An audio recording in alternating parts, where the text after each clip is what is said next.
Where can you install solar panels? If you're thinking about adding solar panels to your home or business, remember that there are several different types of installations to consider.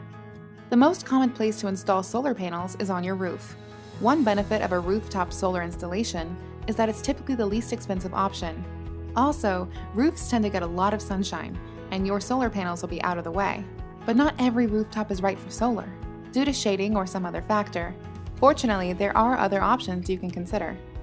If you have a lot of sunny land available, you may want to consider a ground-mounted solar installation.